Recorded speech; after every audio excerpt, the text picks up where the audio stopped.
यह कहानी एक बंजर और जहरीली दुनिया में स्थापित है, जहां केवल कुछ सभ्यताएं बची है। इस विकट स्थिति ने मानवता के भविष्य को एक गंभीर खतरे में डाल दिया है। एक ऐसा स्थान, जहां जीवन की खोज ने नए प्रश्न उठाए हैं और अस्तित्व की जंग ने अनगिनत कहानियां जन्म ली है। कहानी के केंद्र में ईली का चरित्र है, जो अपने अद्वितीय जीवित रहने के कौशल के लिए जाना जाता है। वह तमाम कठिनाइयों का सामना करते हुए अपने लक्ष्य की ओर बढ़ता है। उसके भीतर एक अदम्य साहस और संवेदनशीलता मौजूद है, जिसे वह हर कदम पर प्रदर्शित करता है। फिल्म में एक बाइकर गैंग का उल्लेख है, जो एक किताब की खोज में है।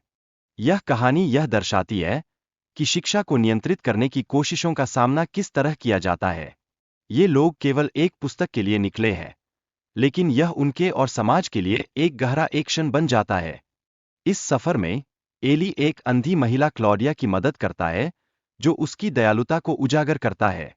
इस मुलाकात के जरिए वह न केवल उस महिला का सहारा बनता है, बल्कि खुद को भी खोजता है, अपनी मानवता को पुनः जगा लेता है। कहानी में कार्नेगी नामक एक युद्ध का भी जिक्र है, जो एली की शिक्षा और ज्ञान से प्रभावित होता है। वह एली को अपनी टीम में शामिल होने के लिए मनाने की कोशिश करता है। उसकी स्वार्थी इच्छाओं और शक्ति की लालसा उजागर होते हैं।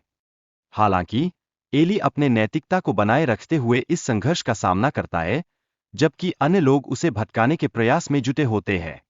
यह नैतिक द्वंद्व उसके चरित्र में गहराई लाता है और उसे और अधिक मजबूत बनाता है। इस बीच एली सोलारा को प्रार्थना सिखाता है, जिससे उनके बीच का बंधन और भी मजबूत हो जाता है। यह एक ऐसा पल है जब वे केवल दो व्यक्ति नहीं, बल्कि जीवन के जटिलता को समझने वाले सहयोगी बन जाते हैं। लेकिन फिर कार्नेगी की खोज शुरू होती है। वह एक विशेष पुस्तक, बाइबल, को हासिल करना चाहता है। यह पुस्तक उसके लिए केवल एक धार्मिक पाठ नहीं है, यह उसकी शक्ति को बढ़ाने का एक साधन बन जाती है। एली और कार्नेगी के बीच संघर्ष यह दर्शाता है कि विश्वास और ज्ञान के लिए लड़ाई कितनी महत्वपूर्ण है। यह कहानी की केंद्रीय थीम बन जाती है, जिसमें यह स्पष्ट होता है कि सच और शिक्षा की रक्षा करना एक बड़ी जिम्मेदारी है। ईली का मानना है कि वह बाइबल के माध्यम से अपनी यात्रा के दौरान सुरक्षित रहेगा।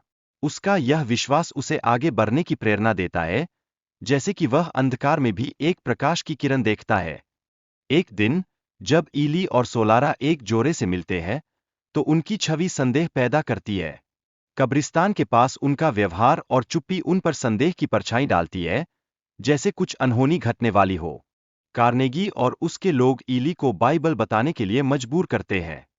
इस स्थिति में तनाव और घेराबंदी बढ़ती है, जिससे ईली को अपनी जीवन रक्षा की चिंता करनी पड़ती है। यह एक मोड़ है जो उसकी आस्था की परीक्षा लेता है। सालारा की योजना कार्नेगी और उसके लोगों के खिलाफ एक महत्वपूर्ण मोड़ बनकर सामने आती है।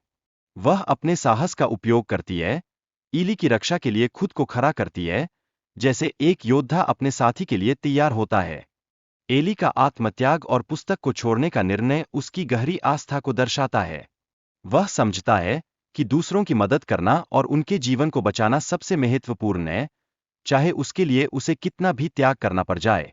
जब सालारा और एली अल्काट्राज पहुंचते हैं, तो यह एक नई शुरुआत का प्रतीक बन जाता है।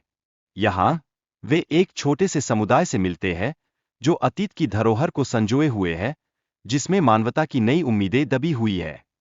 लेकिन कार्नेगी के घाव उसके लिए कमजोरियों का कारण बनते हैं, और वह शहर में अपनी स्थिति खो देता है।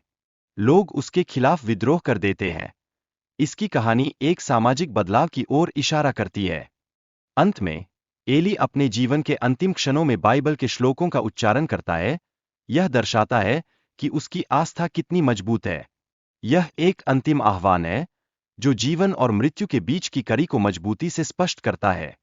लॉम्बार्डी एली के श्लोकों को प्रिंट करता है और बाइबल को सुरक्षित स्थान पर रखता है, जिससे एली की जीवन की उद्देश्य को पूर्णता मिलती है। जैसे जैसे यह कहानी समाप्त होती है, यह हमें सोचने पर मजबूर करती है कि वास्तव में जीवन की सच्ची ताकत क्या होती है।